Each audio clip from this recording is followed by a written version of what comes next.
Hi குட்டீஸ், எல்லாரும் எப்படி இருக்கீங்க?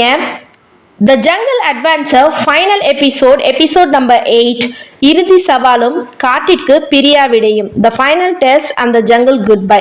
கதை கேட்க நீங்க எல்லாரும் தயாரா குட்டீஸ்? இப்ப வாங்க கதையை கேட்கலாம். படிக மரத்தோட காணாம போன துண்டை கண்டுபிடிச்சு காட்டின் இதயமை முழுமையாக்கிய நம்ம மிலோ, தாரா, ஜுனோ மூவரும் இப்போ ஒரு முக்கியமான இடத்துக்கு வந்துட்டாங்க. படிக மரம் முழுசா ஒளிர்ந்து காடு முழுவதும் ஒரு புதுவித சக்தியால நிறைஞ்சிருந்தது. அப்போ என்ன ஆச்சுன்னு தெரியுமா? அந்த படிக மரத்துல இருந்து ஒரு பிரகாசமான ஒளி வெளியில வந்துச்சு. அந்த ஒளி மெதுவாக ஒரு உருவமா மாறுச்சு. அதுதான் காட்டின் ஆவி. அது நம்ம பசங்க கிட்ட பேச ஆரம்பிச்சது. ஆனா அந்த பேச்சு சத்தம் சுத்தமா இல்லை. மனசுக்குள்ள ஒரு யோசனையா, ஒரு உணர்வா வந்துச்சு. காட்டின் ஆவி ஒரு முக்கியமான தேர்வை அவங்க முன்னாடி வச்சது.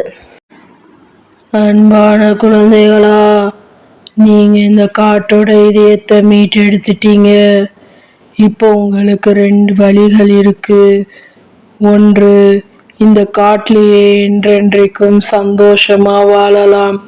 மற்றொன்று, உங்க உண்மையான உலகத்துக்கு திரும்ப போகலாம்.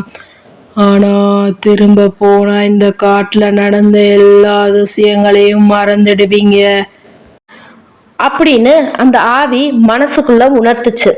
அடடா, எவ்வளவு பெரிய தேர்வு பாருங்க!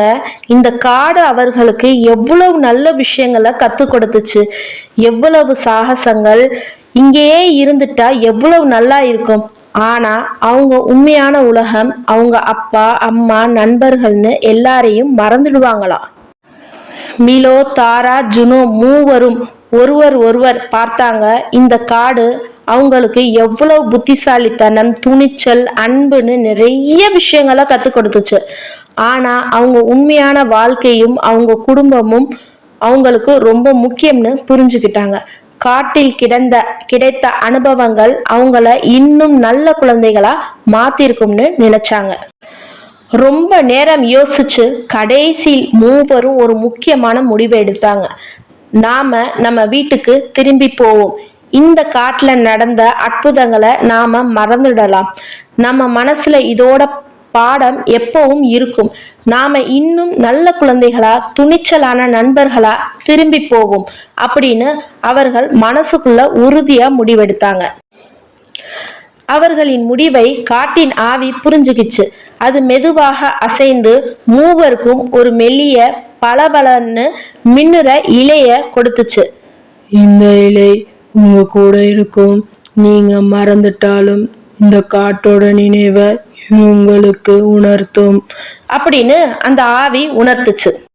அந்த இலைய வாங்கிக்கிட்டு நம்ம 3 குட்டி நண்பர்களும் மெதுவா வந்த வழியை திரும்பி போக ஆரம்பிச்சாங்க. அவர்கள் ஒவ்வொரு அடியும் எடுத்து வைக்கும் போது காடு கொஞ்சம் கொஞ்சமா மங்கிட்டே வந்துச்சு. பேசும் மரங்கள், பறக்கும் பூச்சிகள், படிக வேர்கள்னு எல்லாமே மறைஞ்சுக்கிட்டே வந்துச்சு. கொஞ்ச நேரத்துல அவங்க காட்டின் விளிம்புக்கு வந்துட்டாங்க. அப்புறம் என்ன ஆச்சுன்னு தெரியுமா? அவங்க அப்படியே கண்ணை திறந்து பார்க்குற மாதிரி இருந்துச்சு. ஆமாம், அவர்கள் கண் விழிச்சப்போ அவங்க காட்டுக்கு வெளியில தங்கள் உண்மையான உலகத்துல இருந்தாங்க. நாம எங்க இருக்கோம் அப்படின்னு ஒரு நிமிஷம் குழம்பினாலும் அவர்கள் கையில என்ன இருக்குன்னு பார்த்தாங்க. ஆஹா, அந்த காட்டின் இலை அவங்க கையில இருந்தது. அவங்க நினைவுகள் என்ன நடந்துச்சுன்னே வரல. ஆனா அந்த இலை, ஆம், இது ஒரு மாயாஜால காடுதான் அப்படின்னு சொல்லாமல சொல்லுச்சு. அவர்கள் சந்தோஷமா ஒருவரையொருவர் பார்த்துக்கிட்டாங்க. அப்போ ஒரு மெல்லிய காற்று வந்துச்சு. யார் அப்படின்னு காட்டில் இருந்து ஒரு புதிய கிசு கிசு சத்தம் கேட்டுச்சு.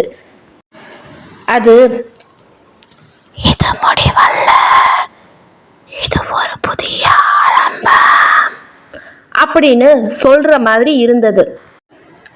சரி குட்டீஸ், நம்ம மிலோ, தாரா, ஜினோவோட சாகச பயணம் இப்போதைக்கு முடிஞ்சிருச்சு.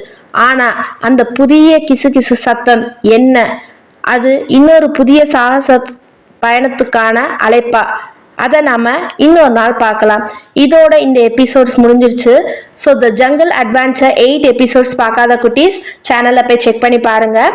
இன்னொரு இன்ட்ரெஸ்டிங்கான கதையோட உங்களை நான் திரும்ப சந்திக்கிறேன். அது வரைக்கும் உங்களுக்கு இந்த எபிசோட் பிடிச்சிருந்துச்சுன்னா மறக்காம சுட்டி சுட்டி வேர்ல்ட சப்ஸ்கிரைப் பண்ணிக்கோங்க.